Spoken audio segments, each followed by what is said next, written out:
Minutos, el cielo está gris aquí en la ciudad de Buenos Aires, alguna llovizna, 15 grados 3 de temperatura. Cruzamos el Río de la Plata y nos vamos al encuentro de Eduardo Conde Labney. Britel está allí en la República Oriental del Uruguay y le damos la bienvenida a este Coffee Break. ¿Cómo estás? Buen día, Dani, buen día a todos los oyentes. Un gusto de reencontrarme con todos ustedes. El título de la columna de esta semana es Olimpiadas en el barro. En el 2023, 2024, 2025 y este año, los judíos están siendo atacados por el hecho de ser judíos en países y regiones que no hace tantos lustros prometieron con exceso de pompa y falta de honestidad eso que se llamó Nunca Más. Una celebración de Hanukkah se convirtió en una masacre en Australia. Una sinagoga fue atacada en Yom Kippur en Manchester. Un padre es golpeado delante de sus hijos en un parque de Montreal. Y el primer ministro de Canadá dice que nunca se ha visto semejante violencia antisemita en su país. Pero ni insinúa cómo cree que la cadena de odio se pueda detener. Fíjense que una mujer fue apuñalada en el pasillo de productos kosher de un supermercado en Ottawa. Una joven pareja es asesinada dentro del Museo Judío en Washington. 50 adolescentes judíos fueron expulsados de un vuelo de una aerolínea española por cantar en hebreo. Eslovenia, como lo dijeron ahora en el noticiero, ni permite aterrizar a un avión comercial israelí. El presidente español corre a abrazarse con Irán y todos los días vocifera contra los judíos como si estuviera en la era nazi franquista. En abril de este año, el rabino estadounidense Nahum Israel Eber, de 51 años, fue secuestrado y descuartizado en Bogotá. El gobierno de Petro condenó el crimen, negó que fuera un acto antisemita, pero Petro dice un día sí, otro también, que en Israel los judíos, entre comillas, actúan como los nazis, cierro comillas, e incita al odio sin pausa. En Uruguay, de 66 denuncias presentadas ante la Fiscalía por delitos de odio antisemita entre el 2024 y 2025, solo 3 terminaron en la formalización de una investigación o un acuerdo abreviado. Las otras 63 denuncias quedaron en la nada. Estos hechos, que son una ínfima parte de la realidad en Estados Unidos, América Latina y Europa, generalmente son brutalmente catalogados por gobiernos, fiscales, académicos, como incidentes aislados, o peor todavía, como reacciones espontáneas a tensiones geopolíticas.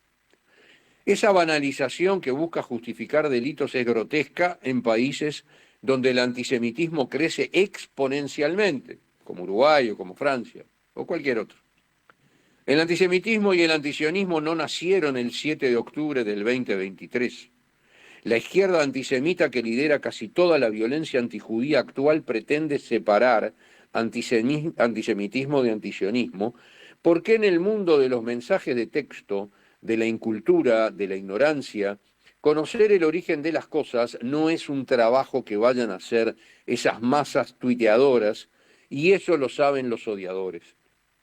La violencia antijudía, desatada desde el 7-10 del 23, puso al descubierto lo que ya estaba arraigado.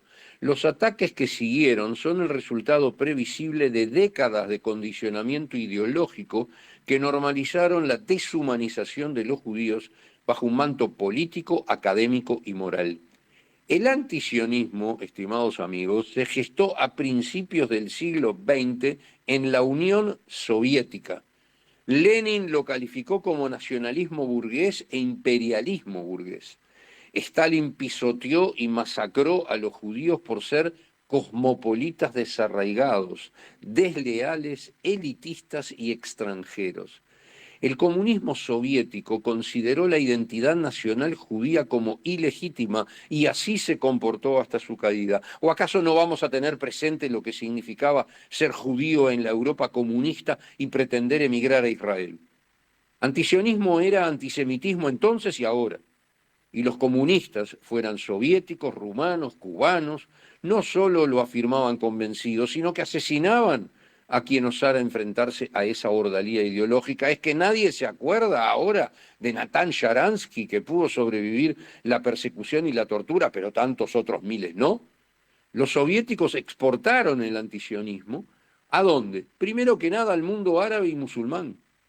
El antisionismo se integró en el nacionalismo árabe y posteriormente se fusionó con la ideología islamista extremista, dando lugar a una mutación agresiva y violenta liderada antes por Nasser y después por ayatolas y cómplices.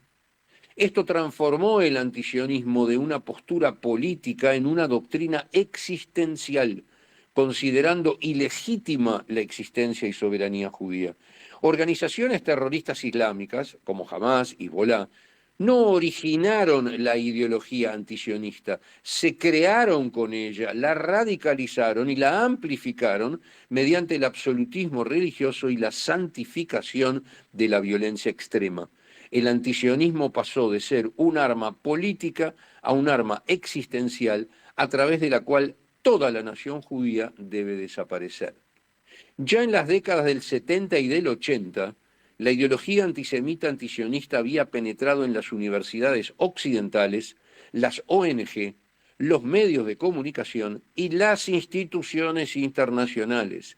La resolución 3379 de la ONU, promovida por el comunismo soviético, que proclamaba que el sionismo era racismo, institucionalizó la propaganda del odio, de la exclusión, de la agresión, y fue absorbida en Occidente ampliamente a pesar de su derogación formal en 2001. El dinero islámico compró universidades, medios de difusión, partidos políticos, y en octubre del 2023 no se necesitaba más que prender un fósforo para un gran incendio, un fósforo para que la violencia contra los judíos en todos los continentes se propagara sin mucha oposición, mientras el Estado judío otra vez se vio en la necesidad más absoluta de defender su existencia. Hoy la hostilidad se ha normalizado.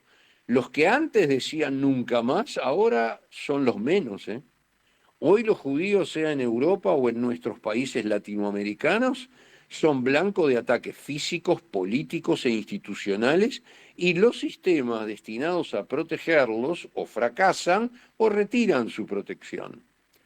Hoy, y hablo de hoy, el Consejo de Seguridad condena a Israel por defenderse y lo acusa de atacar al Líbano. Sin embargo, Israel y el gobierno del Líbano están manteniendo conversaciones de paz en Washington hace más de un mes. Pero Hezbollah, que es el verdadero poder, el verdadero patrón ahí en el Líbano, bombardea desde hace 3 años a las poblaciones del norte de Israel. Destruye edificios, centros comerciales, asesina, hiere, y ningún miembro del Consejo de Seguridad lo menciona. Y el gobierno del Líbano habla con Israel y le pide públicamente quitarse el yugo criminal terrorista de Hezbollah de encima. ¿Esto es contradictorio? ¿Les resulta contradictorio? Pues para nada. El multilateralismo de la ONU, desde que los soviéticos impulsaron la resolución 3379, ha legitimado por más de medio siglo la constante y perversa demonización de Israel para eliminar su propia existencia. Y reconozcamos que el actual secretario general ha hecho los esfuerzos más importantes de su vida y de la historia de la ONU para lograr el objetivo. En Uruguay, y para terminar, el antisionismo antisemita plantó esta semana una semilla de odio que nace del pasado que hemos ya mencionado. La Central Obrera, que es solo comunista, pero comunista soviética, y esto que digo no es retórico, se presentó con otros odiadores ante un fiscal y entregó una acusación penal contra Ronnie Kaplan. Sí, el que ustedes conocen, el que todos admiramos, Ronnie Kaplan. Vocero del ejército de Israel, uruguayo israelí, con familia obviamente viviendo en nuestro país. Lo acusan de crímenes de lesa humanidad. No es ridículo, no nos equivoquemos. Es el mensaje de odio antijudío que aplana Europa también, que cree en otros voceros, como los de Hamas y de todos los terroristas del planeta, y que intenta siempre amedrentar, amenazar, estigmatizar a los judíos del Uruguay en este caso, y obvio, pero fundamentalmente negar el derecho a la existencia soberana de la nación judía, como pretendía Lenin y Stalin, y tanto lo admiraban esta gente, y como hoy pretende Irán, a quien también admiran. Hasta aquí la columna entonces de Eduardo Con, brillante como siempre, y el agradecimiento que también hacemos siempre por este tiempo y por esta lucidez para poder plasmar en palabras cosas que muchos de nosotros pensamos y se hace a veces bastante difícil para la mayoría poder explicar o poder compartir. Te mandamos un abrazo enorme a vos, a toda la comunidad.